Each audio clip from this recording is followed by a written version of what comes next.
L'immigration. Faut qu'on en parle. Dans les 2 dernières années, notre population a augmenté très vite. Genre, vite comme un baby boom. Et de plus en plus, il y a des acteurs de mauvaise foi qui ont exploité notre système d'immigration. Alors, on fait quelque chose de gros. On réduit le nombre d'immigrants qui vont entrer au Canada au cours des 3 prochaines années. Aujourd'hui, je vais vous expliquer ce qui s'est passé, où on a commis des erreurs et pourquoi on change les choses maintenant. Il y a 2 façons d'immigrer au Canada. Celle qui vous vient probablement en tête le plus souvent, c'est l'immigration permanente, quand une famille vient au Canada pour s'y installer et y faire sa vie. Chaque année, le gouvernement détermine le nombre de résidents permanents qu'il veut accepter. Sauf qu'un plan comme ça, qui couvre seulement l'immigration permanente, ça ne tient pas compte de l'autre façon d'immigrer, l'immigration temporaire. Les résidents temporaires sont des gens qui viennent au Canada pour une durée limitée, comme les étudiants internationaux, les travailleurs temporaires et autres. Ils viennent pour un travail spécifique ou pour étudier. Quand le travail est terminé ou quand ils ont fini leurs études, la plupart retournent chez eux. Certains demandent à rester, mais la plupart retournent chez eux. Les résidents temporaires sont également différents des demandeurs d'asile. Nous évaluons leurs demandes et les acceptons s'il s'agit de véritables réfugiés, mais nous les renvoyons dans leur pays s'ils ne le sont pas. Et nous avons créé de l'espace pour les réfugiés dans notre plan d'immigration. Mais là aussi, on a vu des gens essayer d'abuser le système et on s'y est attaqué en fermant le chemin Roxham. Mais maintenant, revenons à notre plan pour l'immigration. À travers l'histoire, on laissait les besoins de l'économie déterminer le nombre de résidents temporaires qu'on acceptait à chaque année. Ça représente une petite partie de notre population, alors habituellement, on n'en tient pas compte dans notre plan d'immigration annuel à long terme. Mais après la pandémie, notre économie a rebondi très rapidement, alors on a eu besoin de beaucoup de travailleurs très vite. Consacré aux vraies raisons de la pénurie de main-d'œuvre. La proportion de travailleurs étrangers temporaires dans notre main-d'œuvre est devenue tellement importante que ce serait une erreur de ne pas en tenir compte dans notre planification. Alors, cette année, c'est ce que nous avons fait pour la première fois. On a un plan qui prévoit des cibles pour les résidents permanents et pour les résidents temporaires. Comme ça, on a le portrait complet des gens qui viennent au pays. Et on peut s'assurer d'avoir les logements et les infrastructures nécessaires pour les accueillir. Quand on fixe nos cibles, on regarde chaque province et territoire, on demande au premier ministre « C'est quoi vos besoins en matière de main-d'œuvre? Est-ce que votre population augmente ou vieillit? » On reçoit des appels d'entreprises, de PDG, d'experts de l'économie qui nous donnent leur point de vue sur où on devrait mettre nos cibles. We've had a chronic shortage of labor for the last decade. It is the #1 issue of all manufacturers across Canada. So we think there needs to be more, push the pedal to the floor to bring more people into Canada because.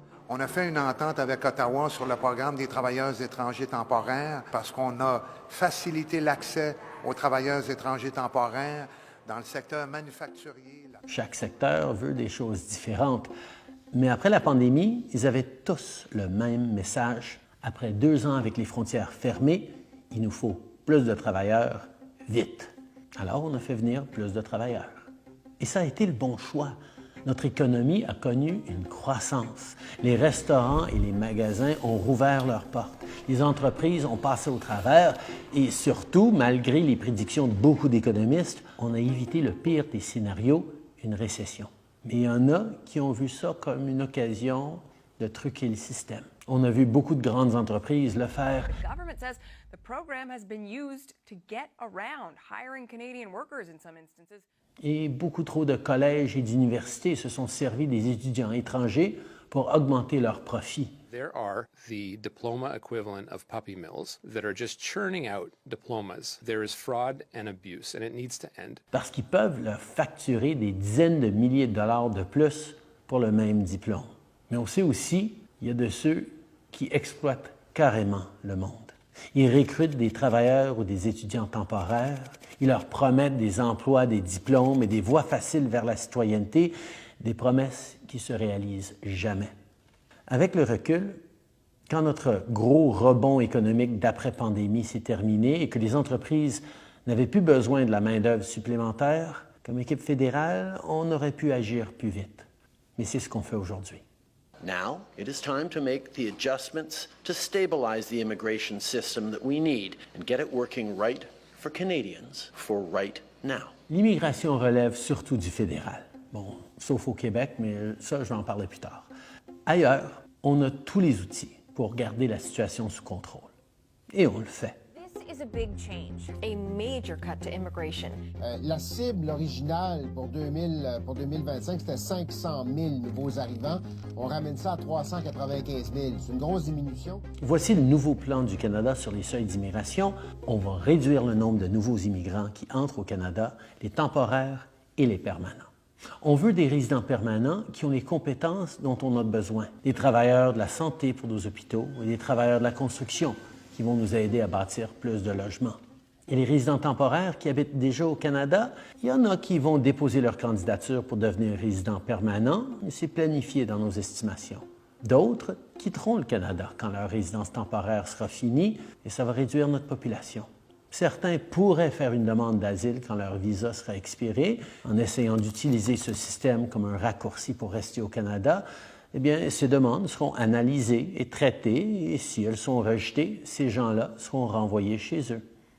Alors, si on calcule le nombre de personnes qui arrivent et qui partent, la croissance démographique sera en pause pendant les 2 prochaines années. Après ça, à partir de 2027, ça va s'équilibrer et recommencer à augmenter tranquillement à un rythme soutenable. En fait, ça nous ramène à la trajectoire qu'on suivait avant la pandémie. Cette pause va donner une chance à notre économie et nos communautés de rattraper la population, avec des choses comme notre plan pour construire des millions de logements de plus. On poursuit ces efforts, mais maintenant, on aura un peu plus de marge de manœuvre pendant qu'on construit. Plus de grandes entreprises vont investir dans nos travailleurs et nos jeunes au lieu de se tourner vers une main-d'œuvre étrangère qui leur coûte pas cher. Le plafond qu'on a établi pour les étudiants internationaux permet déjà de réduire le prix des loyers dans nos grandes villes et ils vont continuer de baisser tant que le plafond reste en place. On s'arrange pour que le système fonctionne pour les Canadiens et pour les nouveaux arrivants, plutôt que pour les grands magasins, les chaînes de restaurants, les consultants en immigration et les faux collèges et universités qui exploitent. Bon, maintenant, parlons du Québec. Je ne sais pas si vous le savez, mais le gouvernement du Québec a beaucoup de contrôle sur son immigration. Le Québec a ses propres cibles d'immigration permanente et sélectionne la majorité de ses immigrants temporaires. Les mesures qu'on prend vont amener une réduction de l'immigration temporaire au Québec aussi, mais le gouvernement du Québec doit agir lui aussi pour contribuer à nos objectifs communs de réduire l'immigration temporaire et protéger le français. D'ailleurs, avec notre plan, on contribue aussi à la vitalité du français à travers le Canada en augmentant nos cibles d'immigration francophone hors Québec. L'immigration est vraiment importante. On est chanceux qu'autant de gens rêvent d'habiter ici, mais pour réaliser ce rêve, il leur faut un bon emploi, un logement qui a de l'allure et des soins de santé qui sont accessibles quand ils en ont besoin. C'est pour ça que notre décision de réduire temporairement nos seuils d'immigration, c'est une décision pragmatique. L'immigration, c'est une bonne chose. Alors le Canada doit bien faire les choses.